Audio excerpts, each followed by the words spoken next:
Welcome students. देखिए अपन कल पढ़ रहे थे कार्य ऊर्जा प्रमेय। आज का अपना टॉपिक है conservative and non conservative forces.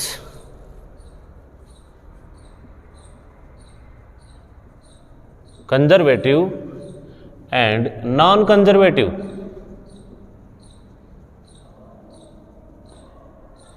Forces यानी कि संरक्षी एवं असंरक्षी बल। देखो कंजर्व और नॉन कंजर्व में डिफरेंस यही है कि जो कंजर्व करता हो, जैसे मान लो इनकी डेफिनेशंस अपन 3 डेफिनेशंस पढ़ेंगे, जिसमें प्रथम परिभाषा जो है ये है कि अपन ने 2 पॉइंट ले लिए या 2 बिंदु ले लिया, ए दूसरा बिंदु ले लिया बी, तो ए से बी तक एक पथ फर्स्ट से जाते हैं, यानी कि रास्ता जो 1 है, दूसरा पथ सेकंड से अपन ए से बी जाते हैं, यह है अपना पथ सेकंड।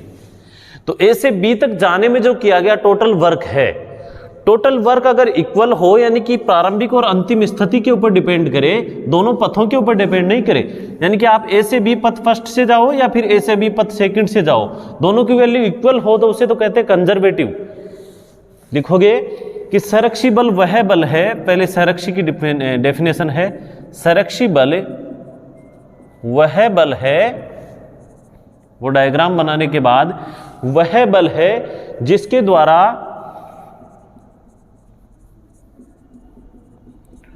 एक कण को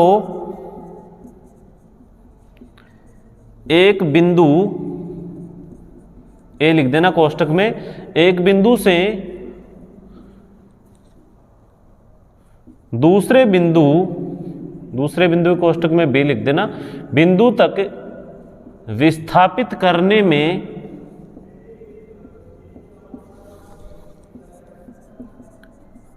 किया गया कार्य, यानी कि अपन ने ए से बी तक जो विस्थापित किया है, उस विस्थापित करने में किया गया कार्य कण के पथ पर निर्भर नहीं करता है। पथ फर्स्ट से जाओ चाहे सेकंड से जाओ, पथ पर निर्भर नहीं करता, केवल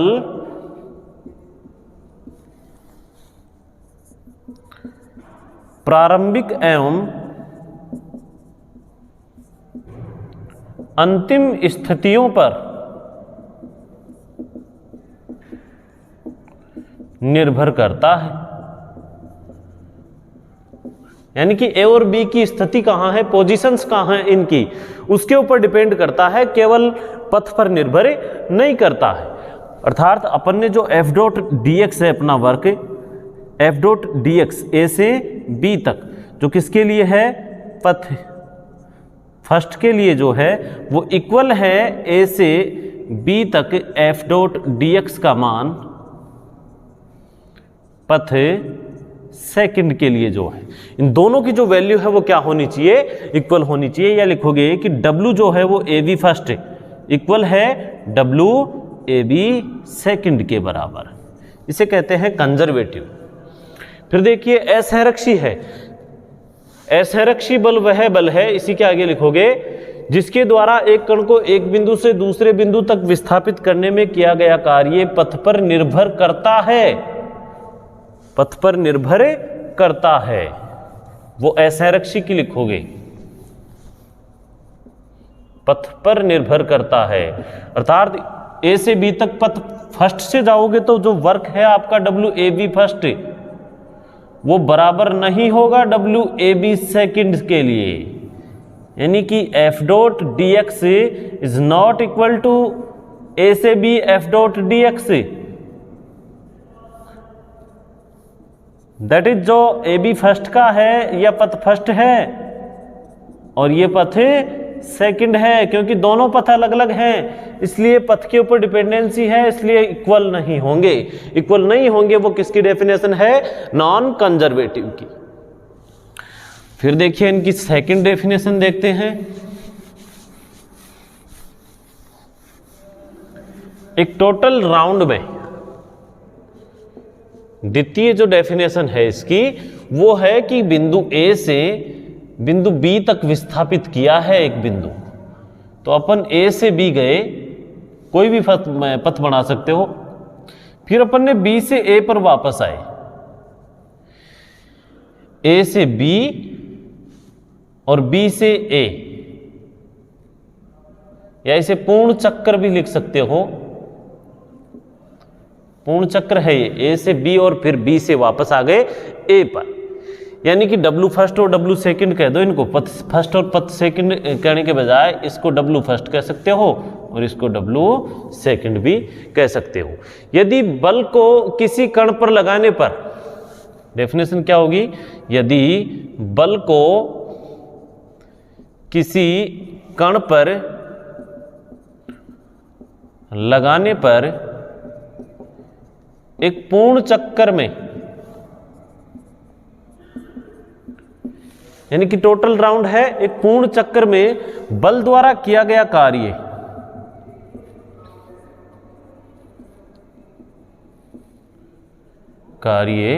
शून्य हो, यदि W first plus W second total क्या हो, शून्य हो, जीरो हो, तो उसे संरक्षी बल कहते हैं। ऐसे फोर्स को क्या कहेंगे, संरक्षी बल कहते हैं। यानी कि F dot D X A से जो B तक किया है W फर्स्ट प्लस V से वापस A तक जो F डॉट डी एक्स किया गया है W सेकंड, टोटल क्या हो, जीरो हो, उसे क्या कहेंगे अपन, conservative forces. WAB plus W, ऐसे भी कह सकते हो इसे कि WAB plus WBA equal to zero. या इसकी डेफिनेशन देखो, AB जो है F डॉट डी एक्स है आपका A से B तक W फर्स्ट इक्वल हो माइनस का B से A तक W second F dot D X. Negative sign हो उसे भी अपन क्या कहेंगे, कंजर्वेटिव फोर्सेज। और यदि एक पूर्ण चक्कर में बल द्वारा जो किया गया कार्य है वो अगर शून्य नहीं हो, टोटल वैल्यू उस कार्य की जो है वो क्या नहीं हो, शून्य अगर नहीं हो, तो उसे अपन क्या कहते हैं, नॉन कंजर्वेटिव फोर्सेज। यदि बल को किसी कण पर लगाने पर एक पूर्ण चक्कर में बल द्वारा किया गया कार्य शून्य नहीं हो, उसे असंरक्षी बल कहते हैं। उसे कौन सा फोर्स कहेंगे, असंरक्षी बल कहते हैं।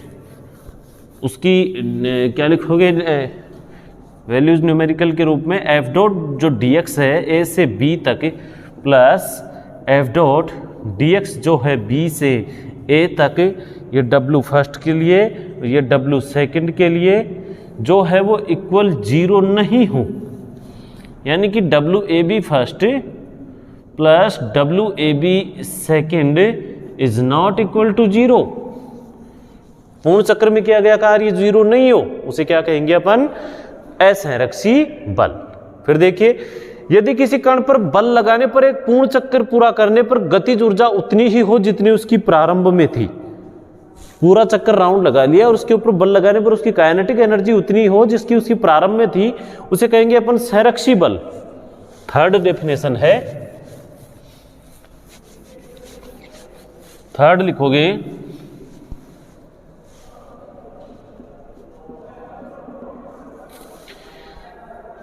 यदि किसी कण पर, यदि किसी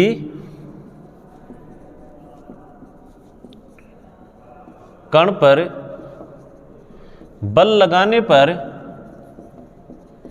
एक पूर्ण चक्कर में गतिज ऊर्जा उतनी ही हो जितनी उसकी प्रारंभ में थी,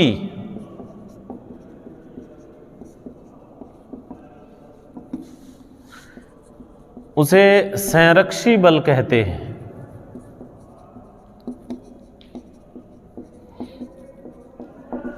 यानी कि उतनी काइनेटिक एनर्जी हो जिसकी उतनी प्रारंभ में थी, उसे कौन सा बल कहते हैं? संरक्षी बल।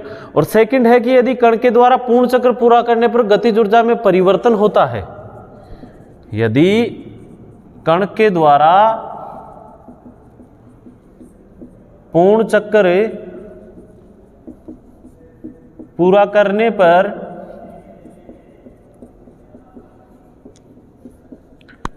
गतिज ऊर्जा में परिवर्तन होता है,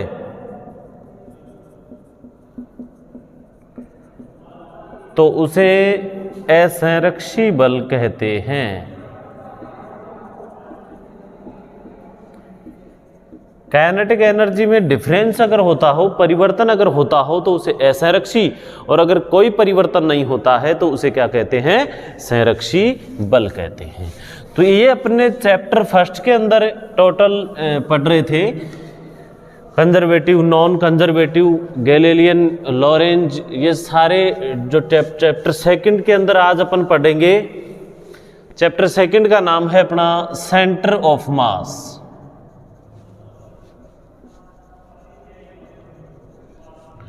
सेंटर ऑफ मास, द्रव्यमान केंद्र। तो देखिए द्रव्यमान केंद्र क्या होता है, एंड देखो इसके साथ साथ में और पढ़ेंगे अपन रिजिड बॉडी। रिजिड बॉडी जिसे कहते हैं अपन दृढ़ पिंड, एक सिंपल पिंड, एक दृढ़ पिंड जो होता है। द्रव्यमान केंद्र और दृढ़ पिंड, चैप्टर सेकंड का मतलब ये यूनिट सेकंड में अपन पढ़ने जा रहे हैं। यूनिट फर्स्ट अपनी कंप्लीट हो गई थी वहां तक, ये यूनिट सेकंड में अपन पढ़ेंगे centre of mass and rigid body क्या होती है। तो देखिए स्टूडेंट्स, सेंटर ऑफ मास की डेफिनेशन समझना अति आवश्यक है। पहले अपन मानते हैं कि कैपिटल एम मास का कोई पार्टिकल है, और कोई भी जो बड़ा पार्टिकल होता है वो बहुत सारे छोटे छोटे पार्टिकल्स यानी कणों से मिलकर बना हुआ माना जाता है। जैसे अपन इस एक पेन की कल्पना करें कि इस पेन का सेंटर ऑफ मास, द्रव्यमान केंद्र कहाँ है। सेंटर ऑफ मास की नॉर्मल डेफिनेशन है कि स्टूडेंट, वह बिंदु, उस द्रव्यमान में वह बिंदु जिस बिंदु के ऊपर उस टोटल पार्टिकल का, कण का संपूर्ण द्रव्यमान जो है वो केंद्रित होता हो, जहां से अगर उसको अपन उठाते हैं तो बराबर दोनों तरफ होता हो, यानी कि सेंटर होता हो उस पार्टिकल का। जैसे अपन इसका यहां सेंटर मान ले तो इस तरफ ज्यादा पार्टिकल की अवस्था रह गई और इस तरफ कम है, यानी कि सेंटर तो नहीं हुआ, एक तरफ ज्यादा जा रहा है। यानी कि वह बिंदु, जिस बिंदु पर उस कण का संपूर्ण द्रव्यमान केंद्रित होता है। तो डेफिनेशन इसकी यही है, किसी कैपिटल एम द्रव्यमान के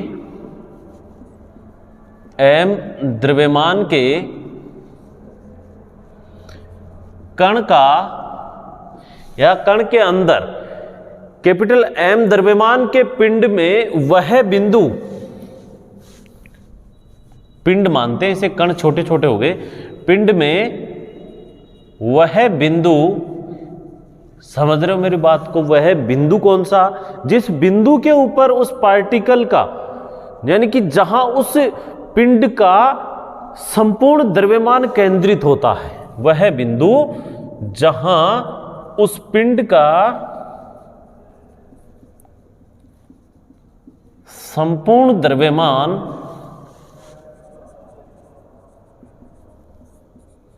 केंद्रित होता है,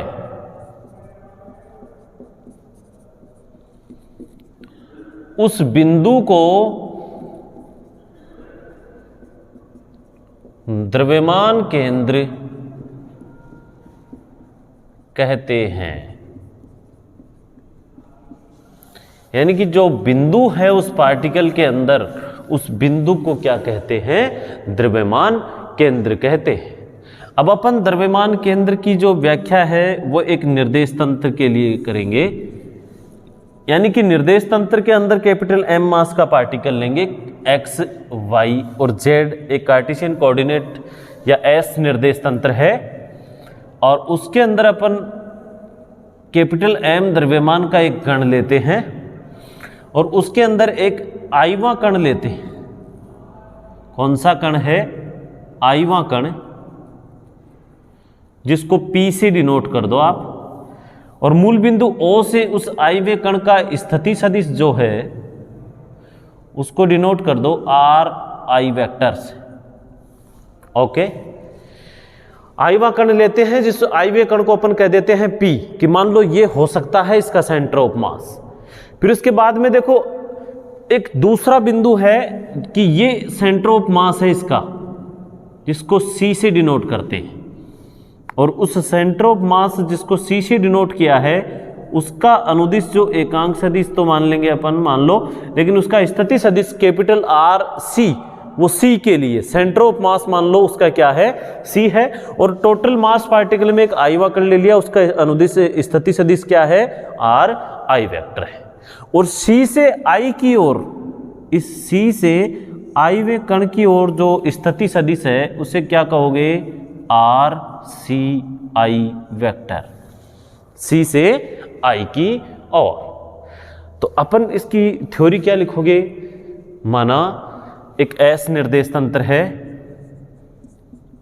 एक S निर्देश तंत्र है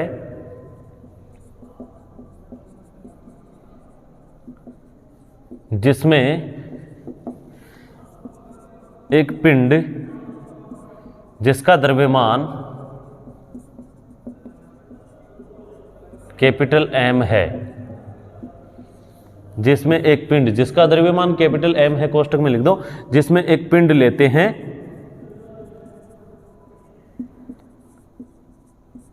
पिंड के द्रव्यमान केंद्र C का मूल बिंदु O से स्थिति सदिश कैपिटल R C वेक्टर तथा पिंड के किसी आईवे कण का स्थिति सदिश R I वेक्टर है। द्रव्यमान केंद्र से आईवे कण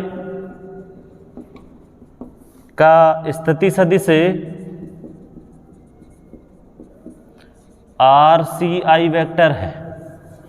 द्रव्यमान केंद्र से आईवे कण का स्थिति सदिश R C I वेक्टर है। अब अपन देखो अपना जो डायग्राम, या अपन कह सकते हैं ट्राइंगल OCP में सदिश नियम से R C I वेक्टर की वैल्यू निकालेंगे, फिर द्रव्यमान केंद्र का स्थिति सदिश निकालेंगे। ये अपन पढ़ेंगे नेक्स्ट वीडियो में। आज के लिए इतना ही। Thank you.